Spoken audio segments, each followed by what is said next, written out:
So sorry ma'am, मी विसरलो हो गडबडीत. ओह सॉरी म्हणत तो खाली मान घालून पाहू लागला. अरे यार, असं कसं विसरलो मी म्हणत त्याने डोळे मिटले. I am telling you, I am not interesting whatever happen with you. You have to reach in the office in time. You know what? Whatever excuses you are giving me, I know well them. Don't foolish me, huh? I know you people well.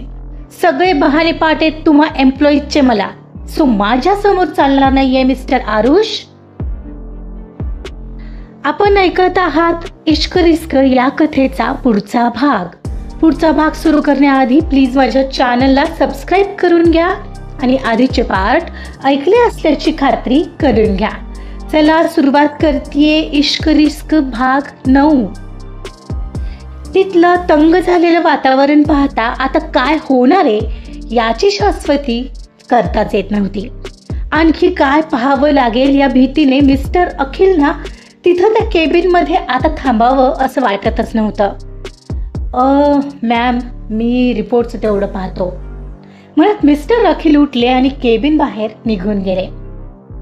परी, माझंही एक काम आहे, मी आलेच म्हणत मानसीही तिथून बाहेर सटकली. कारण तिथं थांबली असती तर सवयीने मध्ये पडली असती आणि चुकला घाव ऐरणीच्या माथ्यावर बसला असता हे ओळखून तिनं तिथून कलटी मारली. आता केबिनमध्ये ते दोघंच होते. आतलं वातावरण चांगलंच गरम झालेलं. ती काही बोलेना म्हणताना आरुषने स्वतःच सगळं खरं सांगायला सुरुवात केली. Sorry ma'am, it will not happen again, I promise you. काल बहिणीला हॉस्पिटलमध्ये न्यावं लागलं आणि तिथं रात्री उशीर झाला आणि त्यामुळे सकाळी उठायला उशीर झाला. हे सगळं असं घडत गेलं. त्याचं हे असलं एक्सप्लेनेशन ऐकून ती टेबलवर हात आपटतच उठली. कारण या सगळ्याशी तिला काहीही घेणं देणं नव्हतं. Mr. Arush, are you out of your mind? You are already 30 minutes late. That's the different issue, but at least don't you have manners to ask before entering into my cabin? Oh, so sorry ma'am. मी विसरलो गडबडीत. Sorry. म्हणून तो खाली मान घालून पाहू लागला.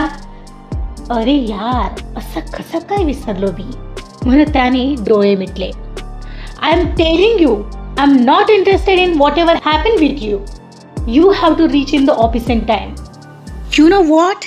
Whatever excuses you are explaining, no, I know them well. Don't foolish me, huh? I know you people well. तुमचे सगळे बहाणे पाठ आहेत मला एम्प्लॉईजचे. सो माझ्या समोर चालणार नाहीये हा मिस्टर आरुष. कसं चालेल? What? तू मला उलट उत्तर देतोयस?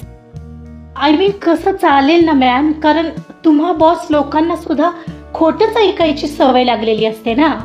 मग कसं चालेल खरं बोललेलं? तो अगदीच शांततेत म्हणाला. What do you mean?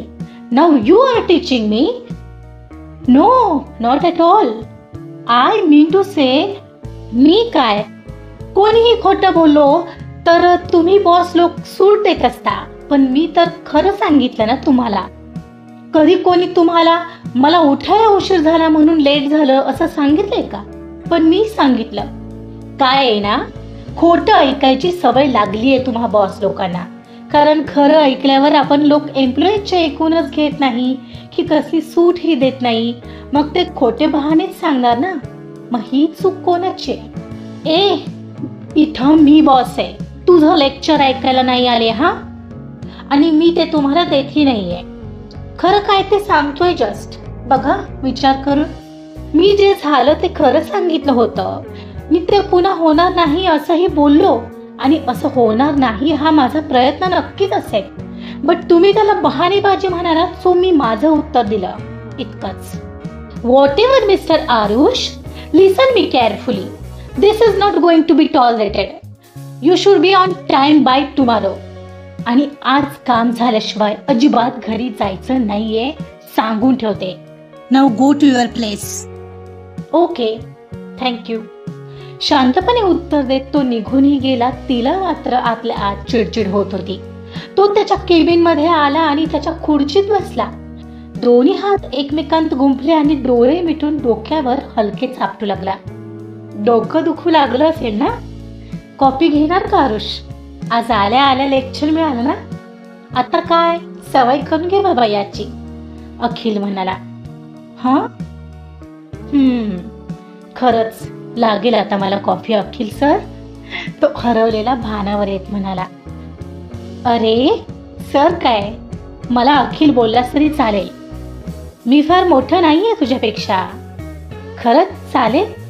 Thank God, कोणीतरी आहे इथं म्हणजे जे नीट बोलत आहे. बापरे, मला तर वाटलं होतं या ऑफिसमध्ये सगळेच तिच्यासारखे गरम डोक्याचे असतील की काय. कसं करता तुम्ही लोक तिच्या हाताखाली? हा, आता सवय झाली असेल म्हणा तुम्हाला, आरुष म्हणत होता. कसली सवय नि काय, समोर गेलं की हो हो करायचं बस. ज्याला एवढा तिचा ताण सहन होतो ते राहतात आणि ज्यांना नाही होत ते सोडून जातात. तू ठरव आता तुला काय करायचंय. काय रे, तुला खरंच हौस होती का रे इथे जॉबला यायची? आता काय करायचं, गरजेला गाढवाचेही पाय धरावे लागतातच ना. हे मात्र खरं बोललास. Same here. बट ते सोड, काम काही चुकणार नाहीये आपल्याला. मी कॉफी घेऊन येतो. ती घे, कारण कसं आहे आणखी डोकंदुखीचं काम सांगितलंय तिनं, तर तयार राहा त्यासाठी. का, काय झालं? म्हणजे काही सांगितलंय का त्यांनी? हो, तिला रिपोर्ट हवे आहेत गेल्या 5 वर्षातले, तेही आजच्या आज. सो व्हॉट, ते काम मी असं चुटकी सरशी करेन, तो चुटकी वाजवत म्हणाला. ओ हॅलो आरुष, तुला माहित नाहीये पण मला माहिती आहे ते किती किचकट आहे. ते सगळे रिपोर्ट निघायला जवळजवळ दुपार उलटून जाईल, बघच तू. Oh really? पण मग आजच्या दिवसात कसं द्यायचं? हा, आय नो, मुद्दाम करते ती. तो शेवटचं वाक्य जरा तो तोंडाच्या तोंडातच म्हणाला. काय म्हणालास? नाही, काय नाही, बघू आता ते. आता सध्या माझ्या पोटात कावळे ओरडत आहेत. सकाळी लेट झालाय, मग टिफिनही नाही आणला आणि नाश्ताही नाही झालाय. आता माझ्या पोटात काही गेल्याशिवाय मला काही काम सुचणार नाहीये. एक काम कर, माझा टिफिन चालेल का? टिफिनमध्ये पोळी भाजी काहीतरी दिलेली असेल आईने, खा त्यातली एक पोळी, अखिल म्हणाला. अरे पण मग दुपारी तू काय खाणार आहेस? तुला पुरेल का तुझं टिफिन? दुपारचं दुपारी बघू रे, तू खा. बरं, थँक्स. ऐक, मी रिपोर्ट काढायला प्रोसेस चालू केली आहे. मध्ये एखादं नोटिफिकेशन येईल PC वर, तर तू त्याला ओके करत राहा. मी आलोच कॉफी घेऊन. तू घे तोवर खायला, मी आलोच, म्हणत अखिल निघून गेला. अखिलचा टिफिन टेबलच्या खाली होता आणि आरुषला नेमका टेबलवर ठेवलेला टिफिन दिसला. अरे हा काय, इथं अखिलचा टिफिन दिसतोय, हाच असेल त्याचा. त्याने पटकन तो घेतला आणि विचार न करताच तो उघडला. वाव, वास छान येतोय. आतमध्ये ग्रिल्ड सँडविच होता. पटकन उचलून त्याने त्याचा बाईट घेतला. भुकेच्या पोटी एवढं टेस्टी सँडविच मिळालेलं कोण सोडेल? तो त्याचा स्वाद चाकण्यात क्षणभर हरवलेलाच. अखिलच्या डब्यात पोळी भाजी होती सांगितलेलं त्याने, पण एवढ्या भुकेच्या गडबडीत ते कोणाला आठवणार होतं? इकडं ओरडून ओरडून परीलाही भुकेची जाणीव होऊ लागलेली. मानसी, कॉफी मागवतेस का? आता जरा भूक लागली यार. थांब, हा मागवते. काय ग, आज नाश्ता नाही केलास की काय? नाही ना. अरे हो, मी आज नाश्ताच नाही केलाय. पण अगं सकाळी ममाने जबरदस्तीने नाश्त्याचा टिफिन दिलेला. अरे हो, कुठे ठेवलं मी? तिने शोधतच सगळीकडे पाहिलं, पण तो तिथं दिसत नव्हता आणि एकदम तिला आठवलं की तिनं तिचा टिफिन तिथे आरुष आणि अखिलच्या केबिनमध्येच विसरली आहे. अरे आठवलं, मी आलेच, म्हणत ती त्यांच्या केबिनमध्ये जायला निघाली. अगं कुठं चाललीस? मानसीने विचारलं. मी आलेच, तू कॉफी मागव ना प्लीज, परी तिला म्हणत तिलाही काहीच न सांगता आरुषच्या केबिनकडे निघाली. त्यांच्या केबिनचं डोर नॉक करत ती आत शिरली. पाहते तर आरुष समोर तिचा टिफिन, तोही उघडलेला आणि त्यातलं तिच्यासाठी असणारं सँडविच तो खात होता. हा मॅम, काही काम होतं का? मला बोलवायचं ना. आरुष तोंडातला घास खाता खाताच बोलत उठला. बाय द वे, कोणाचा टिफिन खातोयस तू? तिने रागाने विचारलं. अखिल सरांचा.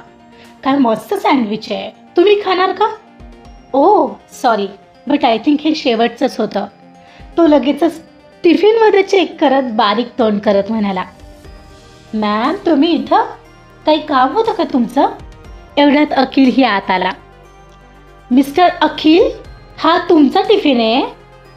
नाही, माझा तर इथं खाली असतो. अरे आरुष, हा कोणाचा टिफिन खाल्लास तू?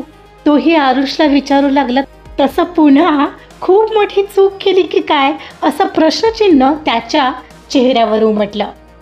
अरे तुमचा इथंच तर होता समोर, तुमचा नाही आहे का? मग कोणाचा आहे? म्हणत संभ्रमात पडलेला आरुष आता परीकडे पाहू लागला. माझा आहे तो. तुझी हिंमत कशी झाली माझ्या टिफिनला हात लावायची? ओ सॉरी, मला नव्हतं माहीत की हा तुमचा टिफिन आहे. पण तुमचा टिफिन इथं काय करतोय? ओ सॉरी मॅम, हा घ्या तुमचा टिफिन. सो सॉरी, तो ओशाळून म्हणाला. आता तो तुझ्याकडेच राहू दे. म्हणत मान हलवत ती तिथून सरळ केबिन बाहेर पडली. अरे आता मला काय माहीत सर, हा त्यांचा आहे. पण हा इथे काय करत होता? तुझा ना आजचा दिवसच खराब आहे, म्हणत अखिल हसू लागलेला. आणि आरुषने स्वतःच्याच डोक्यात हात मारून घेतला आणि खाली चेअरवर बसला. ती तिच्या केबिनमध्ये तिच्या चेअरवर येऊन बसली. माझी प्रत्येक गोष्ट का वापरायची असते याला, युजलेस. अगं काय झालं चिडायला? टिफिन मिळत नाहीये का? अशी कशी कुठं विसरलीस? मानसी तिला विचारत होती. आहे, त्या आरुषकडे आहे, बावळट कुठला. आरुषकडे? अगं त्याच्याकडे कसा काय गेला तुझा टिफिन? मानसी एकदम आरुषचं नाव ऐकून खुर्चीवर नीट बसली. मानसी, मी येता येता त्या आरुषच्या केबिनमध्ये गेले होते तर तिथंच विसरले होते. अगं मग आणायचं ना, का मी आणू? अगं संपवलाय त्यातला नाश्ता त्या मूर्खाने. काय? तिचे आश्चर्यकारक उद्गार बाहेर पडले आणि पुढच्या क्षणी तिचं हसू बाहेर पडणार एवढ्यात परीसमोर तिनं हसू आवरण्यासाठी तोंडावर हात ठेवला. ओ सॉरी, खाल्ला का त्याने? ओ बर सोड ना, मग मी काहीतरी आणू का तुझ्यासाठी? मी आलेच बघ काहीतरी तुझ्यासाठी घेऊन, म्हणत ती पटकन उठली आणि केबिन बाहेर आली. तर नेमका आरुषी त्याच्या केबिनमधून बाहेर पडत होता. त्याला पाहून तर तिचं दाबलेलं हसू एकदम बाहेर पडलं. तुम्ही हसा मला. काय यार, माझं नशीबच खराब आहे साला. अरे तुझं काय चाललंय काय? पण असं कसं काय खाल्लं तू तिचा टिफिन? कमाल आहे तुझी. तिचं हसणं आता तिलाही कंट्रोल करता येत नव्हतं आणि मानसीचं हसणं पाहून त्याचा चेहरा मात्र चांगलाच पडलेला. आजचा भाग इथं संपलेला आहे. आरुषने चुकून परीचा टिफिन खाल्लाय. बिचाऱ्याचा दिवसच खराब आहे. बघूया आणखीन काय काय गमती होणार आहेत ऑफिसमध्ये. त्यासाठी ऐकावी लागेल इश्क रिस्क कथा. आणि कथा आवडत असेल तर प्लीज लाईक करा, सबस्क्राईब करा आणि शेअर सुद्धा करा. Thank you so much.